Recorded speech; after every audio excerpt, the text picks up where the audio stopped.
doesn't need his name up in lights, he just wants to be heard. Whether it's the beat of the mic, he feels so unlike everybody else, alone, in spite of the fact that some people still think that they know him. But fuck him, he knows the code. It's not about the salary, it's all about reality and making some noise, making a story, making sure his click stays up. That means when he puts it down, Todd's picking it up. Let's go. Who the hell is he anyway? He never really talks much, never concerned with status, but still leaving him starstruck. Humble through opportunities given despite the fact that many misjudge him cause he makes a living from writing raps. Put it together himself, now the picture connects. Never asking for someone's help or to get some respect. He's only focused on what he wrote, his will is beyond reach. And now it all unfolds, the skill of an artist. This is 20% skill, 80% fear. Be 100% clear, cause Ryu was ill. Who would've thought he'd be the one that set the West in flames? And I heard him wreck it with the Crystal Method, name of the game.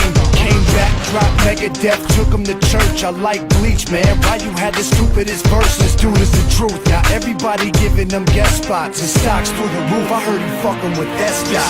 This is 10% luck, 20% skill, 15% concentrated power of will, 5% pleasure, 50% pain, and 100% reason to remember the name. They call him Ryu, he's sick and he's spitting fire and Mike got him out the dryer, he's hot. Found him in Fort Minor with top, but a fucking nihilist porcupine. He's a prick, he's a cockpit type. Women wanna be with him, rappers hope he gets shot. 8 years in the making, patiently waiting to blow. Now the record with your notice taking over the globe. He's got a partner in crime, his shit is equally dope. You won't believe the kind of shit that comes out of this kid's throat.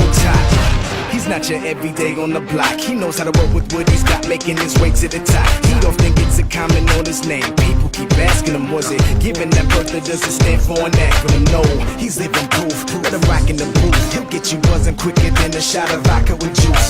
Him and his crew are known around as one of the best, dedicated to what they do and give 100%. Forget Mike, nobody really knows how or why he works so hard. It seems like he's never got time because he writes every note and he writes every line. And I've seen him at work when that light goes on in his mind. It's like a design is written in his head every time before he even touches a key or speaks in a rhyme. And those motherfuckers he runs with, the kids that he signed, ridiculous, without even trying. How do they do it? This is 10% luck, 20% skill, 15%